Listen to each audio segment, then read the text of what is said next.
I never thought a birthday party could become a public trial, and my grandfather, Elias Thorne, the man who built this entire city, would become the victim of unforgivable contempt. The chandeliers sparkled overhead like 1,000 judgmental eyes, casting their golden glow across the marble floors of the Thorne estate. Jazz music floated through the air, mingling with the clink of champagne flutes and the hollow laughter of people who had perfected the art of smiling with their mouths but not their eyes. Designer gowns swished past me in a blur of silk and pretension, each one more expensive than the last, each wearer more interested in being seen than in actually seeing anyone else. This was supposed to be a celebration, my grandfather's 75th birthday. Instead, it felt like I was standing in the eye of a storm I didn't yet understand. I stood near the grand staircase, watching the crowd with a growing sense of unease.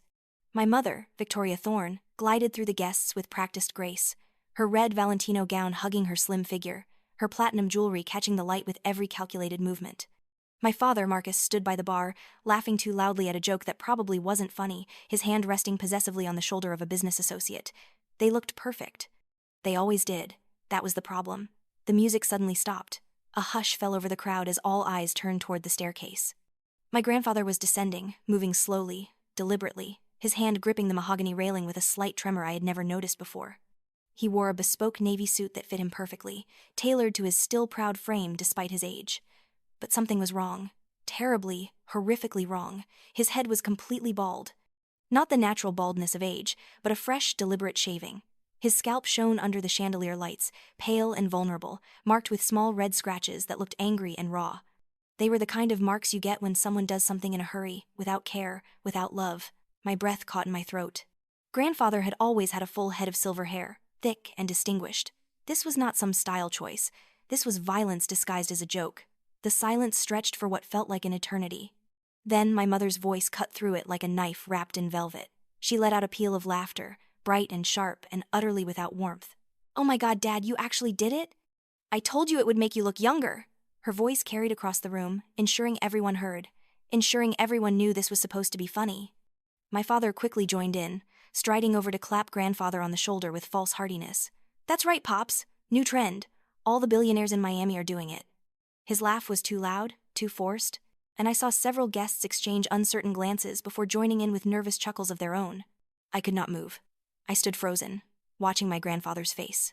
He was not laughing. He was not even smiling. Not really. His lips curved slightly in what might have passed for amusement if you weren't looking closely, but his eyes told a different story. They held a deep, quiet humiliation, the kind that comes from being stripped of dignity by the people you thought loved you. His hand trembled slightly as he continued down the stairs, and something inside my chest cracked. I pushed through the crowd, not caring who I bumped into, and reached his side. "Grandfather," I whispered, touching his arm gently. "Let's get you out of here. We can go to the study." But before he could respond, my mother was there, her perfectly manicured hand on my shoulder, pulling me back with surprising strength. "Sophia, don't be so dramatic. It's just hair. It's not a funeral." Her smile was dazzling and empty. The guests around us laughed again, some genuinely amused now, others clearly uncomfortable but unwilling to challenge the narrative that this was all in good fun. I looked around and saw the crowd had divided itself without realizing it. Those who laughed because they thought they should, and those who laughed because they did not know what else to do. Grandfather placed his hand over mine, patting it gently. "It's all right, Sophia. Your mother is right. I'm just a bit tired." His voice was soft, resigned, and that made it worse somehow. He was not fighting back. He was accepting this humiliation as if he deserved it, as if this was just another thing to endure in a life full of things to endure. The party continued around us, the music starting up again, conversations resuming their artificial brightness. I stayed by grandfather's side as he moved to a quiet corner of the room, away from the center of attention. People came by to wish him happy birthday, their eyes flickering to his bald head with barely concealed curiosity or pity. Some made jokes, others pretended not to notice. All of it felt wrong. I studied his head more closely when we were alone. Near his left ear, I noticed a small cut, thin but deep enough to have bled. The skin around it was slightly swollen. Whoever had done this had been careless, rushing through it without concern for causing pain. This was not just a bad joke. This was a statement. This was a declaration of war, quiet and cruel, hidden behind laughter and champagne. The rest of the evening passed in a blur. I could not enjoy the food, could not make conversation, could not shake the image of those red scratches, those marks of carelessness on skin that had once commanded respect in boardrooms across the country. When the last guest finally left and the caterers began cleaning up, I found my parents in the study, pouring themselves expensive scotch and laughing about something I did not hear. I walked in without knocking. We need to talk. My mother looked up, her expression shifting from amusement to mild annoyance. Sophia, darling, it's late. Can this wait? No, it cannot. I closed the door behind me. You shaved grandfather's head and humiliated him in front of everyone. How could you do that? My father sighed, setting down his glass. Oh, come on. It was just a prank. He laughed it off. He did not laugh it off. I could barely keep my voice steady. He was mortified. Everyone could see it. There were cuts on his head. Did you even care that you hurt him? Victoria stood, smoothing down her dress with practiced elegance. Sophia, you're being overly sensitive. It was meant to be fun, a surprise, something to shake things up a bit. Your grandfather has become so serious lately, so withdrawn. We thought it might bring some life back into him. By shaving his head without his permission? By making him a spectacle? My hands were shaking now. Do you have any idea how humiliating that was for him? Marcus walked over to me, his expression hardening. Your grandfather is tougher than you think. He's been through worse, much worse. This is nothing. That does not make it okay. I stared at him, at both of them, trying to understand how they could be so casual about this. And don't tell people this was planned. The way it looked, everyone thought he might be sick. They were whispering about cancer, about treatment. You made him look weak. My mother's face tightened. Then that's his problem, not ours. And I would appreciate it if you did not spread this drama beyond these walls, Sophia. We have a reputation to protect. The Thorne name means something in this city. We need to maintain our image. Our image? I felt something cold settle in my stomach. What about his dignity? Dignity does not pay the bills, darling. Victoria picked up her drink again, signaling that the conversation was over in her mind. Now, if you're done with your moral lecture, your father and I have an early meeting tomorrow. I suggest you get some rest. I left without another word, my mind racing. As I drove through the empty streets of Los Angeles, the city lights blurring through the windshield, I made a decision. Tomorrow, I would visit grandfather. I would find out what really happened. And I would make sure he knew that at least one person in this family still saw him as a human being, not just a bank account with a pulse. The morning came too quickly. Sunlight streamed through my apartment windows, harsh and unforgiving. I had barely slept, my mind replaying the previous night over and over. The scratches on grandfather's head, the fake laughter, the way my parents had dismissed my concerns as if I were a child throwing a tantrum over nothing. I arrived at the Thorne estate around 9. My parents were already gone, probably at their meeting, or at brunch, or wherever people went when they needed to pretend everything was fine. The house felt empty without the party crowds, just the cleaning staff moving quietly through the rooms, erasing all evidence of last night's spectacle. I found them in the breakfast room. The smell of coffee and fresh pastries filled the air, but it did nothing to ease the tension in my chest. My mother sat at the head of the table, scrolling through her phone with one hand while lifting a croissant to her lips with the other. My father read the financial section of the newspaper, his reading glasses perched on his nose. I sat down across from them without greeting. My mother glanced up, her expression neutral. Good morning, darling. Sleep well? No. I folded my hands on the table, trying to keep them steady. I want to talk about last night. Marcus lowered his newspaper slightly. Sophia, we already discussed this. No, you dismissed it. There's a difference. I leaned forward. You shaved grandfather's head and humiliated him in front of 200 people. I want to know why. Victoria set down her phone with an exaggerated sigh. Sophia, don't be so dramatic. It was just a joke. He even laughed about it. He did not laugh, Mom. He was humiliated. You made him a spectacle. People thought he was dying. I could feel my voice rising. There were cuts on his head. You hurt him. My mother's eyes narrowed. Oh, so now you're the expert on what your grandfather feels? We've been taking care of him for years, Sophia. We know him better than you do. Then why would you do something so cruel? I demanded. What kind of care is that? My father slammed the newspaper down on the table, making me jump. You're overreacting. Your grandfather is a grown man. He survived worse than a little haircut. He built an empire from nothing. Do you really think a shaved head is going to break him? It was not just a haircut. It was public humiliation. I felt tears prickling at my eyes but refused to let them fall. Everyone saw. Everyone talked. You made him look weak and pathetic when he's anything but. Victoria leaned back in her chair, studying me with cold calculation. And what exactly do you want us to do about it now, Sophia? Apologize to everyone who was there? Take out an ad in the Times, explaining it was all a misunderstanding? The damage, if there even is any, is done. You could start by apologizing to him, I said quietly. You could acknowledge that what you did was wrong. We did nothing wrong. Marcus picked up his coffee cup. We threw him a party. We tried to have some fun. If he was too sensitive to handle it, that's on him, not us. Too sensitive? I stared at him, unable to believe what I was hearing. You violated his dignity, and you're calling him sensitive? My mother stood, her movements sharp and decisive. Sophia, I'm going to say this once. Drop it. What happened last night was between us and your grandfather. It's none of your business. You're 25 years old. You don't live under his roof anymore. You have your own life. Stop trying to play hero in a situation you don't fully understand. What don't I understand? I stood as well, facing her across the table.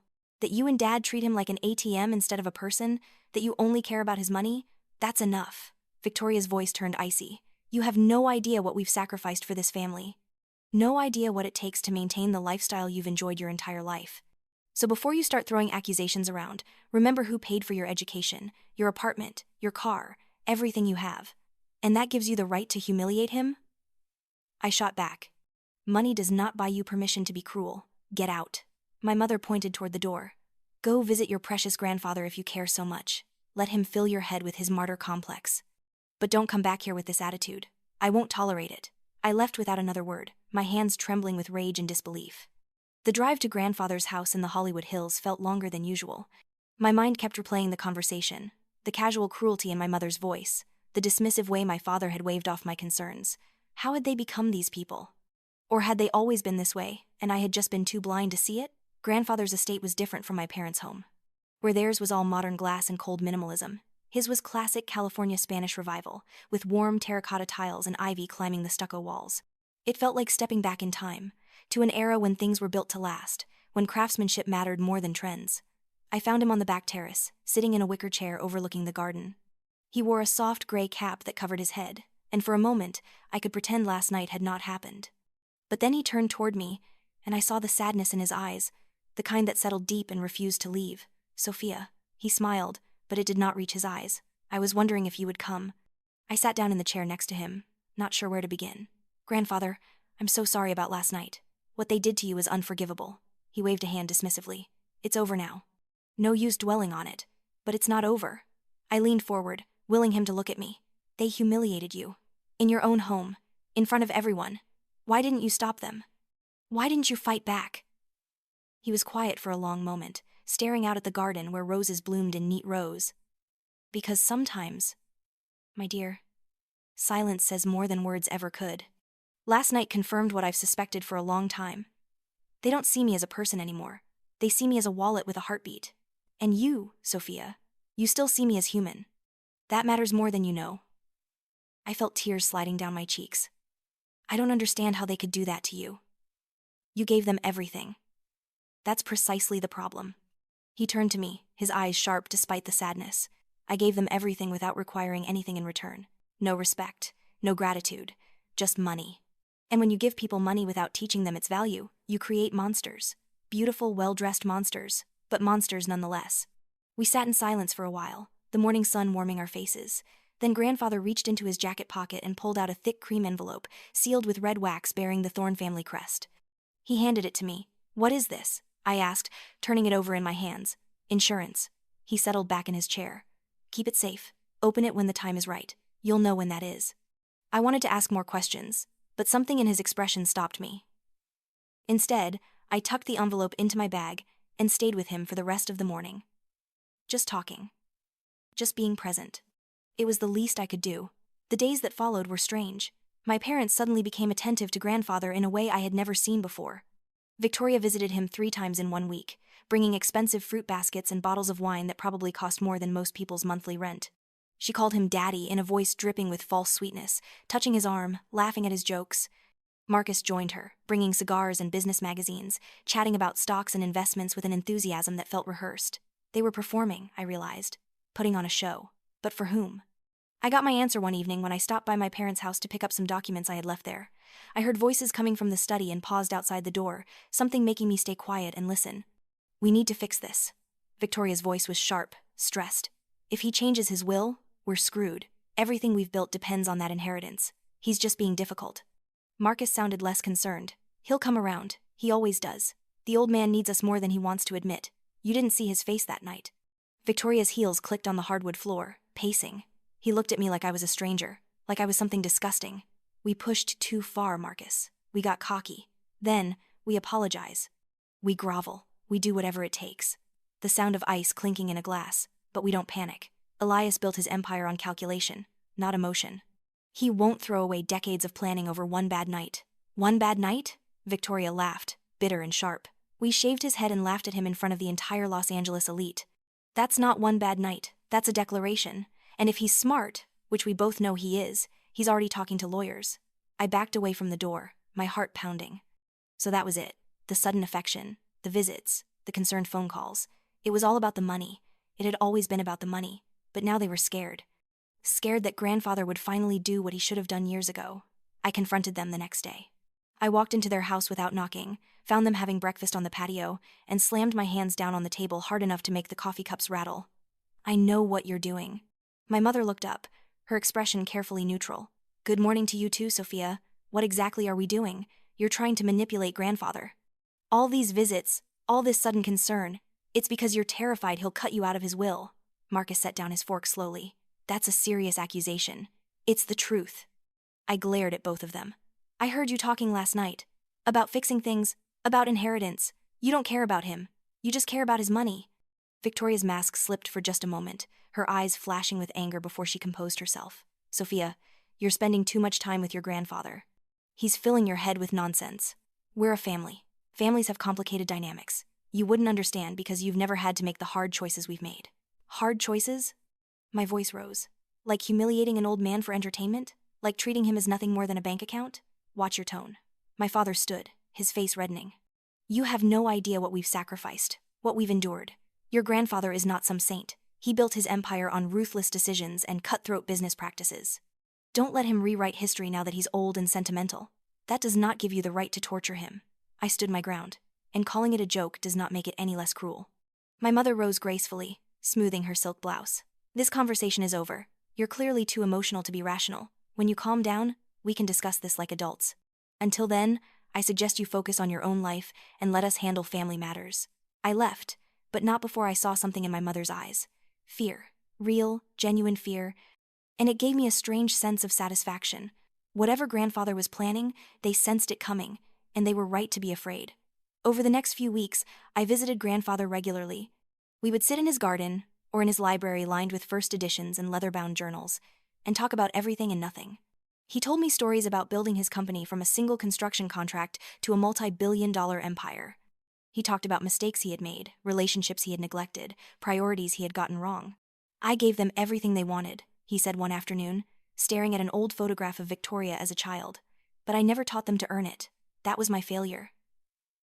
I thought love meant providing. I didn't understand that sometimes the greatest gift you can give someone is the opportunity to struggle. It's not too late, I offered, though I was not sure I believed it. He smiled sadly. Isn't it? They're in their 50s now, Sophia. Their characters are formed. Their values are set. All I can do now is make sure the damage doesn't continue to the next generation. He handed me another envelope that day, smaller than the first, sealed with the same wax. This one was lighter, containing fewer pages. Keep it with the other one. You'll need both soon. I wanted to ask what was happening, what he was planning, but the look in his eyes stopped me. Instead, I simply nodded and tucked the envelope away with its twin. The breaking point came in early autumn. My parents organized what they called a reconciliation dinner at an exclusive restaurant in Napa Valley, a 3-hour drive from Los Angeles. They invited grandfather, myself, and several of their closest friends, people who mattered in Los Angeles society, people whose opinions could make or break reputations. The restaurant was everything you would expect from a place where dinner for two cost more than most people's monthly mortgage. Crystal chandeliers, white tablecloths, servers who moved like dancers, each course a work of art on the plate. My parents held court at the center of the table, laughing and telling stories, playing the role of devoted children with Academy Award-worthy performance. Grandfather is finally taking it easy, Victoria announced to the table, her hand resting on his arm with false affection. We've convinced him to delegate more, to enjoy his golden years. She smiled at him, all teeth and no warmth. Isn't that right, Daddy? Grandfather simply nodded, sipping his wine, saying nothing. But I saw his jaw tighten, saw his free hand grip his napkin under the table. We're even discussing some exciting changes to the family trust, Marcus added, leaning back in his chair with the confidence of a man who believed he had already won. Making sure everything is properly structured for the future, for the next generation. The way he said it, with that subtle emphasis on properly structured, made my skin crawl. They were already counting their inheritance, already planning how to spend money that was not yet theirs. I could not take it anymore. I stood abruptly, my chair scraping against the floor. Excuse me. I walked out to the terrace overlooking the vineyard, needing air, needing space, needing to be anywhere but watching my parents perform their grotesque charade. My mother followed me out moments later, her heels clicking on the stone. What is your problem, Sophia? I turned to face her. My problem? You're sitting in there pretending to care about grandfather while all you really care about is his money. Do you even hear yourselves? You're already dividing up his estate and he's sitting right there. Oh, grow up. Victoria's voice turned sharp, the maternal pretense dropping away. This is how the world works, Sophia. Families like ours, we don't have the luxury of sentimentality. We have legacies to protect, empires to maintain. Your grandfather understands this better than anyone. He built his fortune on pragmatism, not emotion. Is that what you call it? I felt tears of frustration burning behind my eyes. Pragmatism? You humiliated him at his own birthday party. You've treated him like an object for years. And now you're pretending to care because you're afraid he'll cut you off. My mother's face hardened. You think you know so much. You think you're so moral, so pure. But let me tell you something, Sophia. When you have something to lose, when you have real responsibilities, you'll understand. We're not the villains in this story. We're survivors. And if you can't see that, then you're more naive than I thought. I watched her walk back inside, her shoulders straight, her head high, completely convinced of her own righteousness. And in that moment, I understood what grandfather had been trying to tell me. This was not about one bad night or one cruel joke. This was about who they were, who they had chosen to become. I drove to grandfather's house that night without calling ahead. I found him awake, sitting in his library, a fire crackling in the fireplace despite the mild California weather. He looked up when I entered, unsurprised. They've shown their true colors, haven't they? He said quietly. I nodded, sinking into the leather chair across from him. The dinner tonight, the performance, the way they talked about you like you were already gone, it was horrible. He steepled his fingers, his expression calm but his eyes fierce. Then it's time. Time for them to learn what happens when you mistake silence for weakness, when you confuse patience with permission. What are you going to do? He smiled, and for the first time since his birthday, it reached his eyes. I'm going to teach them that dignity has a price, and they can no longer afford it. The summons arrived 3 days later. Thick white envelopes, sealed with the Thorn Industries crest, delivered by courier to my parents and to me. The message inside was formal, almost legal in its terseness. My presence was required at grandfather's estate for a family meeting of critical importance. Attendance was mandatory. Excuses would not be accepted. My parents tried to downplay it. Another lecture from the old man, my father said with forced casualness. He's probably going to give us another speech about responsibility and legacy. Same old song. But I saw the worry in their eyes, the way Victoria checked her phone obsessively, the way Marcus poured himself drinks earlier and earlier in the day. They knew something was coming. They just did not know what. The day arrived with ominous weather, storm clouds rolling in from the Pacific, turning the sky gray and heavy. I drove to grandfather's estate with a sense of inevitability, like I was approaching the edge of a cliff, and could not turn back. The house felt different, quieter, more formal. The staff had set up the formal dining room, a space rarely used, with its long mahogany table and high-backed chairs that looked more like thrones than furniture. My parents arrived shortly after me, Victoria in a cream Chanel suit, Marcus in his most expensive navy blazer. They were dressed for battle, even if they would not admit it. Grandfather's lawyers were already there, 3 men in dark suits with briefcases and grave expressions. They stood when we entered, nodding formally but offering no pleasantries. This was business. Serious business. Grandfather sat at the head of the table, perfectly calm, perfectly composed. He wore a charcoal suit, no cap this time, his bald head visible and somehow more powerful now than it had been that night. The scratches had healed, leaving faint lines that looked less like marks of humiliation and more like battle scars worn with pride. Thank you all for coming. His voice was steady, controlled. We have important matters to discuss. Please, sit. We took our places around the table. My mother tried to smile, to lighten the mood. Dad, you didn't need to summon us like this. You could have just called. We're family. I've tried calling for years, Victoria. You've never listened. Grandfather's expression did not change. Today, you will listen. Marcus shifted uncomfortably. All right, let's get to the point. What's this about? Grandfather placed a leather portfolio on the table, opening it with deliberate slowness. This is about what truly belongs to this family and who has proven themselves worthy of it. Victoria's smile faltered. You're not talking about the company. Grandfather met her gaze directly, unwavering. I've come to realize that I cannot leave billions of dollars to people who confuse cruelty with entertainment, to people who mistake humiliation for humor and greed for love. The room went still. Even the lawyers seemed to hold their breath. Dad, what are you saying? My mother's voice had lost its confidence, becoming smaller, uncertain. I'm saying that, effective immediately, Thorn Industries, my real estate holdings, and all associated assets will be transferred to Sophia Thorn. Grandfather's words fell like stones into water, creating ripples that would become tidal waves. For a moment, no one moved, no one breathed. Then Victoria exploded. What? She shot to her feet, her face draining of color. You can't be serious. This is insane. Marcus pounded his fist on the table. This is ridiculous. She's just a child. She can't run an empire. She won't need to run it immediately. Grandfather remained perfectly calm, his voice a stark contrast to their panic. But she will have the means to protect what you've tried to destroy. Dignity. I sat frozen, my hands trembling in my lap. This could not be happening. This was too much, too sudden, too enormous. Grandfather turned to me, his expression softening. Sophia, open the first envelope I gave you. With shaking hands, I pulled it from my bag and broke the seal.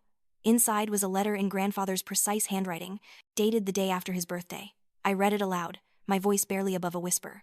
To Sophia, the only one who remembered respect when everyone else forgot.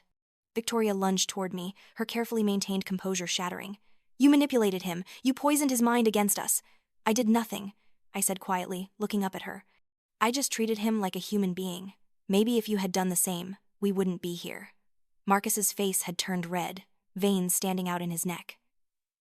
We raised you. We gave you everything. You owe us. I owe you nothing. The words came out stronger than I expected, and neither does Grandfather. Enough.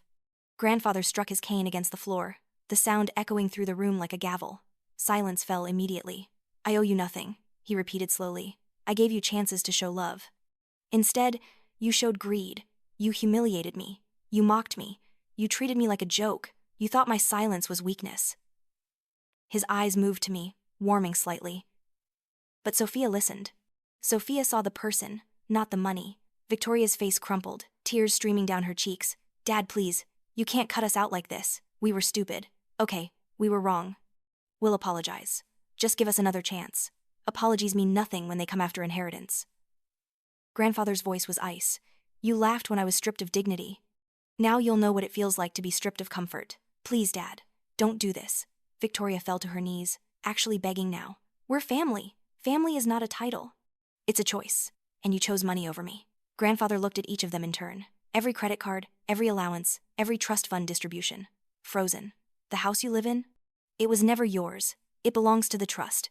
My lawyers will deliver eviction notices. You have 30 days. Marcus stood abruptly, his chair clattering backward. You're destroying this family. No, Marcus. Grandfather's response was final. You already did that. I opened the second envelope with numb fingers. Inside were legal documents, signed and notarized, transferring everything to me. Property deeds, stock certificates, bank accounts. The weight of it all pressed down on my shoulders like a physical thing. Grandfather handed me one final folder across the table. Everything is now yours, Sophia. Protect it. Use it well. Make it mean something again. I looked at Victoria and Marcus. Both of them collapsed in their chairs now, faces slack with shock and despair. Part of me wanted to say something, to offer some comfort. But another part of me, the part that remembered Grandfather's scratched head and humiliated eyes, stayed silent. The lawyers began gathering their materials, their job complete. The storm outside had started, rain lashing against the windows. Grandfather rose slowly, leaning on his cane. This meeting is concluded. Marcus, Victoria, you'll receive one final payment from the trust, enough to start over. After that, you're on your own. Perhaps then you'll understand what truly matters. We can't believe you're doing this, Victoria whispered, her voice broken. After everything. After everything? Grandfather paused at the door. After everything, you still don't understand. This isn't punishment, Victoria. This is liberation. Liberation for you to build a life without my money guiding you. Perhaps then you'll learn what really matters. And what about Sophia? Marcus's voice was bitter. You're turning her into you, cold, calculating. Grandfather looked back at him, his expression sad. No, Marcus. I'm teaching her the difference between strength and cruelty, something you never learned. The door closed behind him.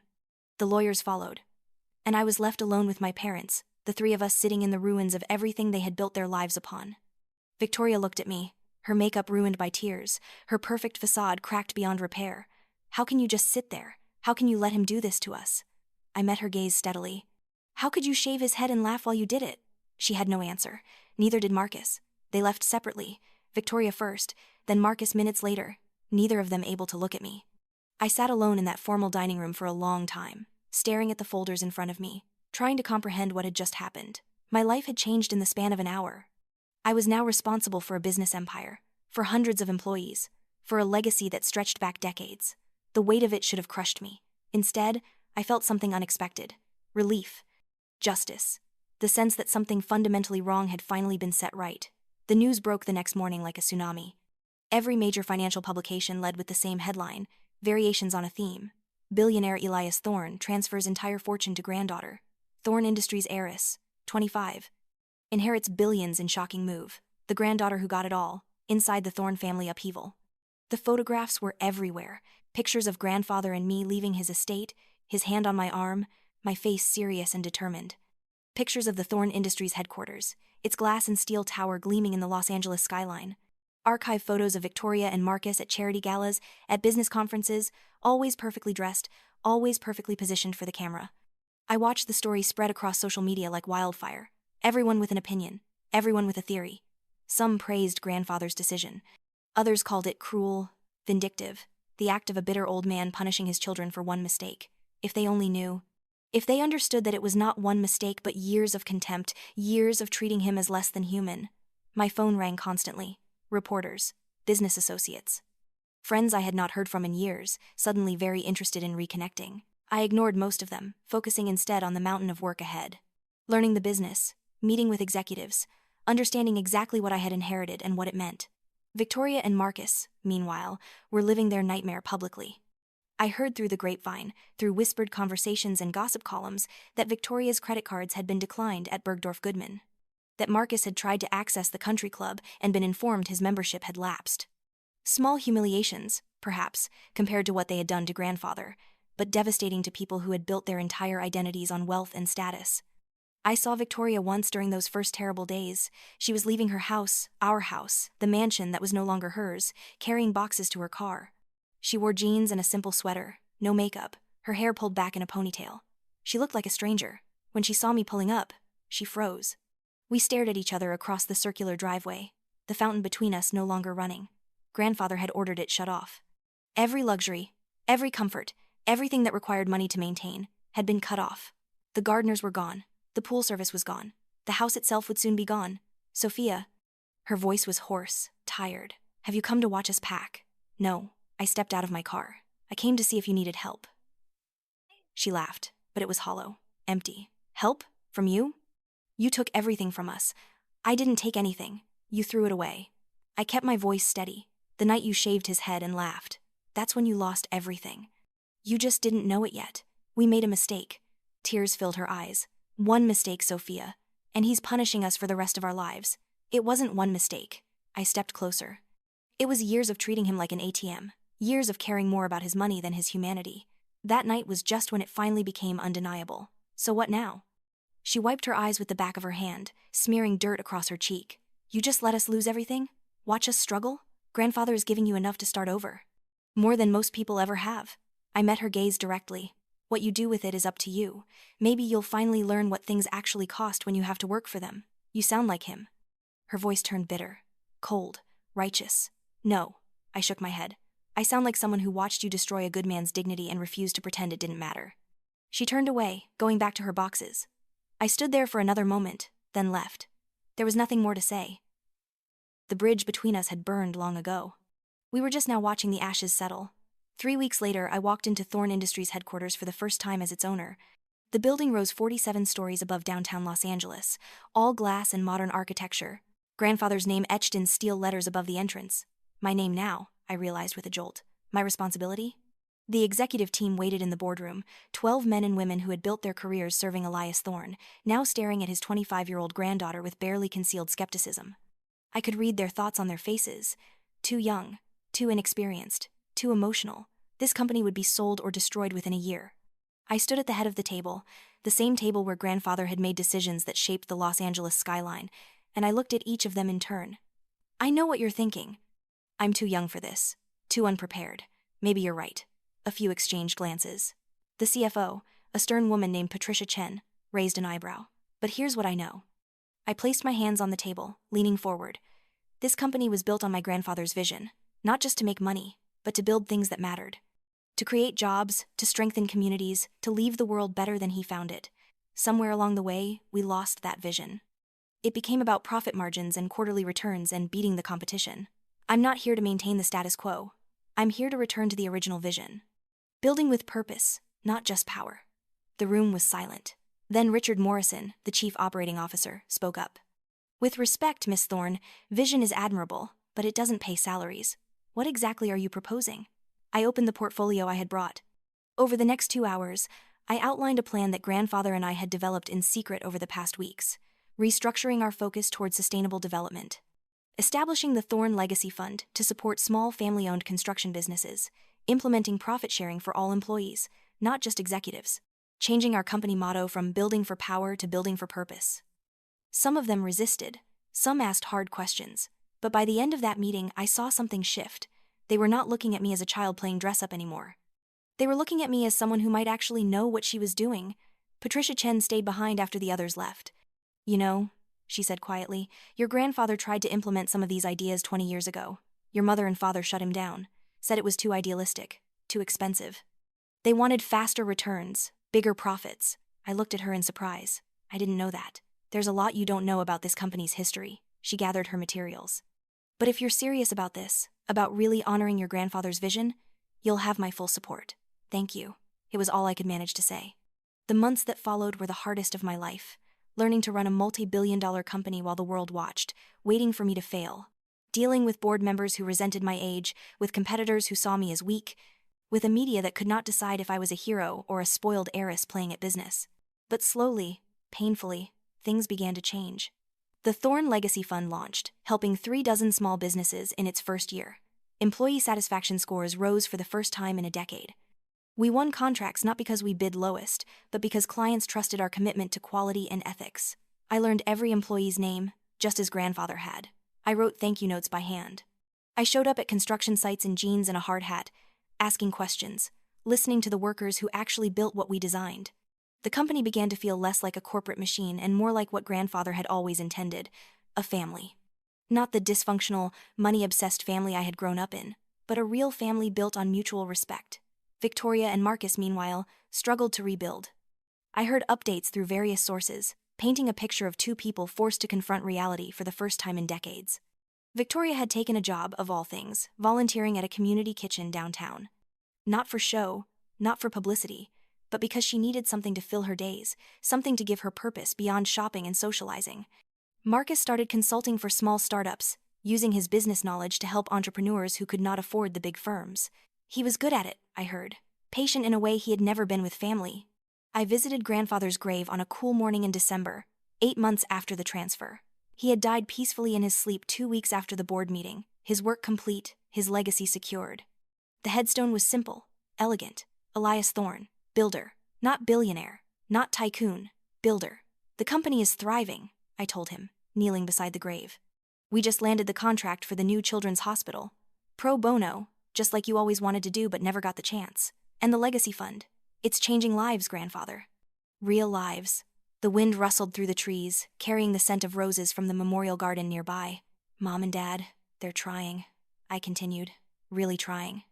Victoria called me last week. She didn't ask for money. She just wanted to tell me about a family she helped at the shelter, how proud she was that she made a difference. I could hear it in her voice. She's changing. Maybe not into who she should have been, but into someone better than who she was. I placed a single white rose on the grave. I don't know if I can ever fully forgive them for what they did to you, but I think I understand what you were trying to teach me. That dignity has a price, and sometimes the cost of preserving it is everything. You paid that price, and you taught me to do the same. I stood, brushing off my knees. The Los Angeles skyline stretched before me, glass towers reaching toward a clear blue sky. The Thorne Tower stood among them, taller than most, its steel letters catching the sunlight, but I did not feel small beneath it anymore. I felt guided by it, connected to something larger than myself. My phone buzzed. Patricia, with an update on the hospital project. I smiled, typing back a response as I walked back to my car. There was work to do. There was always work to do, but it was work that mattered now. Work that built instead of destroyed. Work that honored dignity instead of mocking it. 6 months later, I stood on a stage at a business conference, accepting an award for ethical leadership. In the audience, in the back row where she probably hoped I would not see her, sat Victoria. She was wearing a simple black dress, nothing designer, nothing flashy. When our eyes met, she did not look away. She did not smile. But she nodded, just once. A small acknowledgement. Perhaps an apology. Perhaps just recognition that things had changed, that we had all changed. After the ceremony, I found her in the lobby. She looked nervous, her hands clasped in front of her. "Sophia, congratulations. That was a beautiful speech. Thank you for coming. I meant it. I wanted to see." She looked down at her hands. "Wanted to see what you've done with the company. With grandfather's legacy." She paused. "You're doing what he always dreamed of. What I should have helped him do instead of fighting against it. It's not too late," I said quietly. "To do meaningful work. To make a difference." She looked up, surprise flickering across her face. "Are you offering me something?" "I'm offering you the same thing grandfather offered me. A chance. Not money, not position. Just a chance to prove what you value. We have a position in the Legacy Fund. Administrative work, helping process applications from small businesses. It doesn't pay much. But it matters." Victoria's eyes filled with tears. "After everything I did, you would give me that?" "Grandfather taught me that punishment alone doesn't change people." She met my gaze. "Opportunity does. Purpose does. Feeling like you matter to someone does." She paused. "But this isn't charity, Mom. If you take this, you show up. You work hard. You prove that you've actually changed. Can you do that?" She nodded slowly. "I can try." "Then, we'll start there." I handed her a business card with the Legacy Fund address. "Monday morning. 9 o'clock. Don't be late." She took the card with shaking hands. "Thank you, Sophia, for giving me another chance when I don't deserve one. We all deserve a second chance." I smiled slightly. "Even people who make terrible mistakes.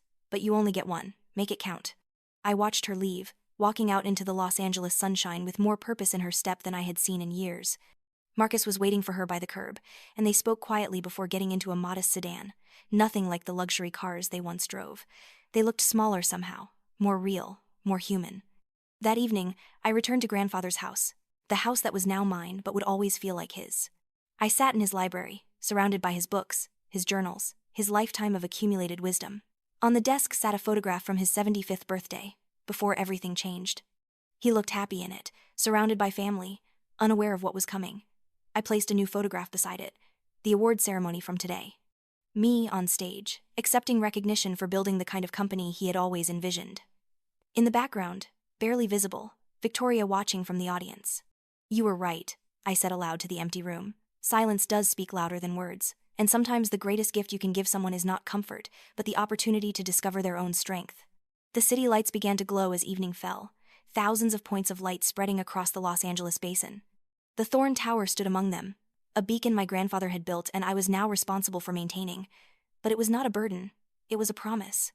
A promise that dignity mattered, that respect was not optional, that wealth without humanity was just numbers on a page. I thought about that night, the night that changed everything, when my grandfather descended the stairs with his head shaved and his dignity stripped away. How he had stood there, accepting the humiliation, planning his response, how his silence had been not weakness but calculation, how he had turned his suffering into a lesson, his pain into purpose. And though the world would remember Elias Thorne as the billionaire who changed his will in a single shocking night, I would remember him as something far greater.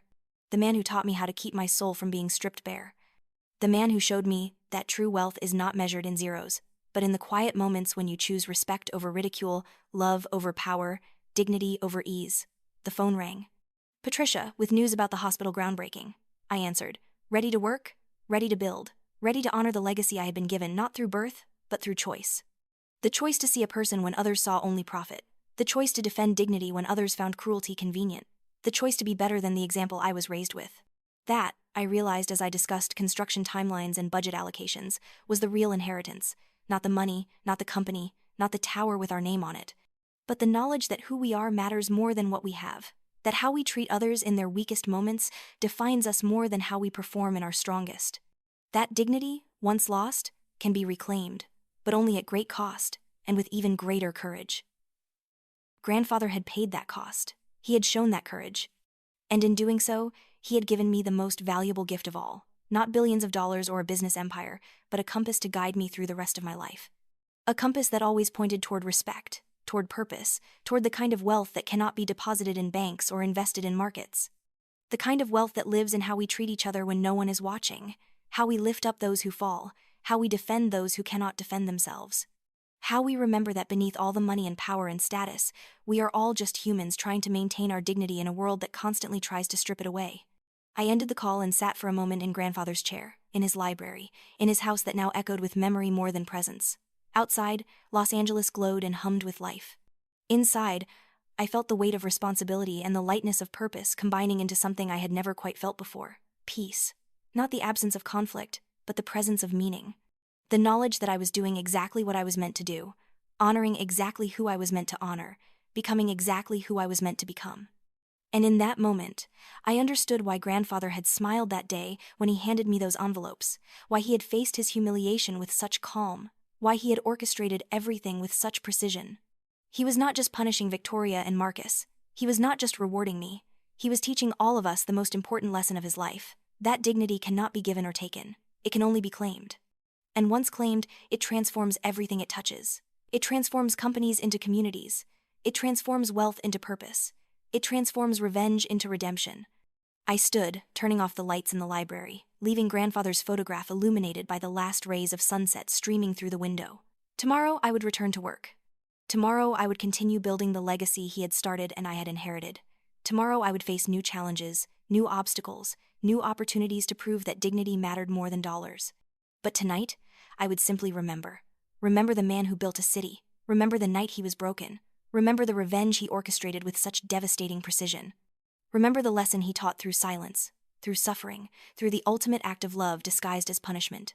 Remember that some things are worth more than money, worth more than comfort, worth more than peace at any price. Some things, like dignity and respect and the courage to defend them, are worth everything, even billions of dollars, even family, even the risk of standing alone.